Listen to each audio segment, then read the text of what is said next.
He was just the quiet janitor in row 10, head bowed, hands rough from years of mopping school floors.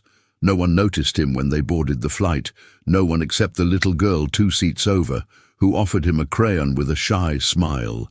Then came the captain's trembling voice over the intercom. "If there are any combat pilots on board, please come forward." The plane shook, gasps rippled through the cabin, and for the first time in years, the single dad janitor looked up, not as the man everyone saw, but as the man he once was. It had been 10 long years since Ethan Cole had worn a flight suit. Once, he'd been Captain Ethan Cole of the U.S. Air Force, call sign Falcon. He'd led rescue missions that made the news, saved lives in places the world had forgotten. But one mission had gone wrong. His co-pilot, his best friend, never made it home. After that, Ethan walked away from the skies. He traded wings for a broom, medals for mops. He worked nights at Lincoln Elementary, cleaning classrooms that echoed with laughter he no longer heard at home. His wife had passed from illness 2 years earlier, leaving behind their son, Adam, 9 years old, quiet like his father. Ethan did everything he could to be both mom and dad, packing lunches, fixing leaks, hiding the eviction notices that kept coming. He never complained. He just worked, wiped, swept, and prayed. When he won 2 free airline tickets from a school raffle, he didn't think much of it. He promised Adam they'd visit his late mother's favorite place, Oregon's coast. He couldn't afford hotels or fancy meals, but the boy didn't care. "Just you and me, Dad," Adam had said. That was enough. They boarded Flight 237 quietly, unnoticed like always. Adam got the window seat. Ethan tucked a small model jet into his son's pocket, a replica of the F-16 he used to fly. "For luck," he whispered. The engines roared to life. For the first time in a long time, Ethan felt okay. Then came the turbulence, a jolt, a scream. Coffee spilled, babies cried, the plane shuddered hard. A flight attendant's voice cracked over the intercom. "Ladies and gentlemen, please remain calm. We're experiencing mechanical issues." Ethan's hand tightened around the armrest. He felt the pitch, the roll, the drag. He knew those sounds, the strain of a failing hydraulic system. His instincts kicked in like old muscle memory. Then the captain's voice cut through the chaos. "If there are any combat pilots on board, please come forward." The passengers froze. Eyes darted, whispers spread, but no one moved. Not until Adam tugged on his sleeve. "Dad, you were a pilot." Ethan's throat closed. His heart pounded like thunder. He hadn't touched a control stick in a decade. He wasn't that man anymore. He was a janitor, just a janitor. "Dad?" Adam's eyes searched his. "You can help." Something inside him broke open. The fear, the guilt, the years of hiding, it all came crashing down.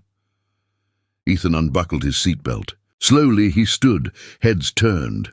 The flight attendant blinked at him as he stepped into the aisle. "I used to fly," he said quietly. "U.S. Air Force, F-16s. They didn't hesitate. The passengers parted.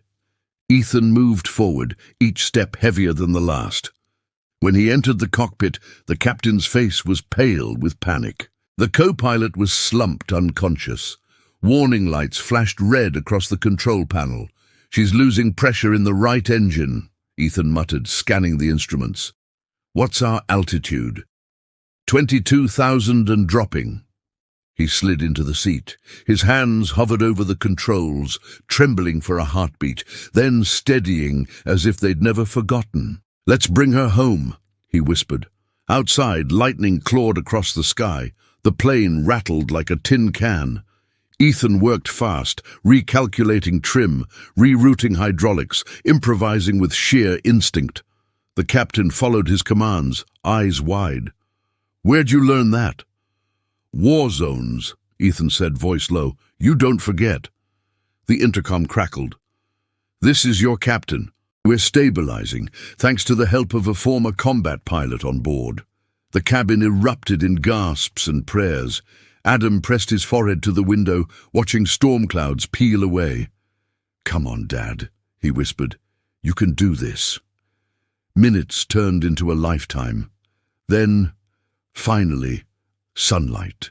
Ethan guided the crippled jet through the storm, flaps screaming, until the runway lights of Denver International appeared through the haze. His voice was calm, steady, like the man he once was. "Landing gear deployed. Easy now. She's got this." The wheels hit the tarmac with a violent bounce, then steadied. The plane slowed, screeched, and stopped. A roar of relief swept through the cabin. Ethan leaned back, chest heaving, hands shaking. The captain turned to him, speechless. "You just saved 212 lives," he said. Ethan gave a faint smile. "I just did what I was trained to do." He stood up, walked back to row 10, and sat down beside his son. Adam threw his arms around him. "You're not just a janitor, Dad," he whispered. "You're my hero." Ethan looked out the window at the rising sun. For the first time in years, he didn't feel small. He didn't feel forgotten. He felt seen. Later, when the passengers disembarked, strangers stopped to shake his hand. Some hugged him. Others just whispered thank you. But one woman, a flight attendant, handed him a note. "Sometimes," it read, "the wings we think we've lost were only waiting for the right storm to make us remember." Ethan tucked the note into his pocket, took his son's hand, and walked off the plane. He didn't look back, because for the first time in a long time, he wasn't running from who he was. He was flying again,